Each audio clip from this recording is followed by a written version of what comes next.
Welcome to What's the Deal with Sam? Starring Sam Lilly.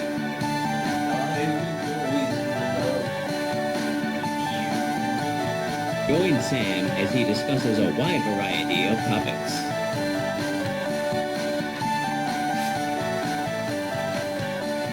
Bad mail. Now let's start the show. Thank you. What's the deal with Nintendo Switch online vouchers? They're like Nintendo Switch eShop cards with the ground.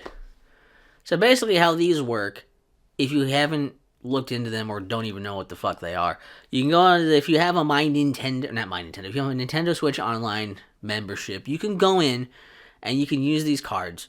And you can buy a set of vouchers for $100. Get you 2 vouchers. Each voucher can be used to download a game for free. I mean, for free. You already paid $100 for these vouchers, which obviously you're like, okay, well that means like $50 per game. Which, since most games are $60, slowly going into $70. You mean like, yeah, okay. I mean like, quick tangent on that. Now I'll save it for an episode. We'll get an episode on that. Don't worry, I can yell about that for a while. But yeah, $60, $70 are saving money. That's cool. Even if you get just one game that's over, and another one that's at 50.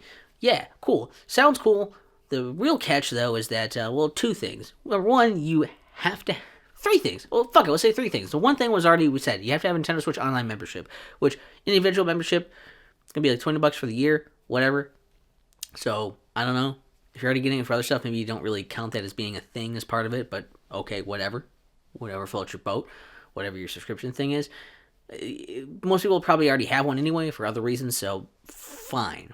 We can let that slide. The other little catch is that they only work on select games. There is a list of games that these work with. Some of them old, some of them new, some of them are for pre-order that are coming out. And, you have to pick from that list. It's not just the entire store. A lot of those are mostly first-party Nintendo things. Mostly. And, then, I don't know, it depends on how much they go on sale, what are the price regularly, blah, blah, blah, blah. The third thing, though,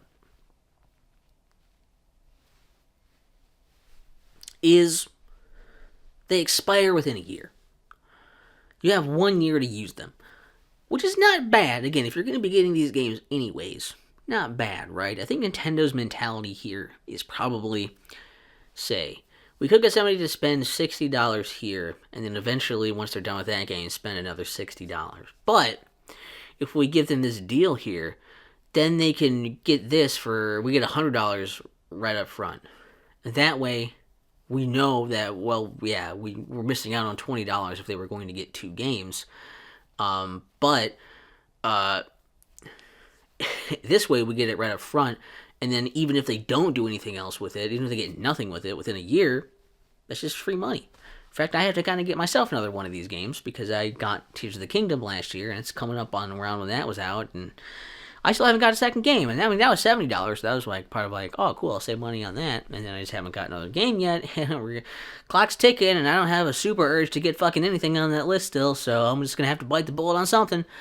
I think it's similar to their mentality with the Super Mario 3D All-Stars pack, where it was like, well, we could just have this be a thing that we sell digitally forever, even if the physical one is limited, but they decided to limit both so that people would have to buy it if they wanted it, and then that just forced more people to buy now rather than wait for a sale, or when it's more convenient for them to buy it, when they want to get to it, just buy it. Be like, well, I don't want to like not be able to buy it. I think it's similar to that mentality. What I was going to add, though, for the nice little ending bit here, right? I mean, like, again, like when you're factoring in how much it for online costs or whatever, and to get those in the first place, and then the expiration, the limited lists, all that, the prices of things on there, the chances you save money on here are a lot lower than you think.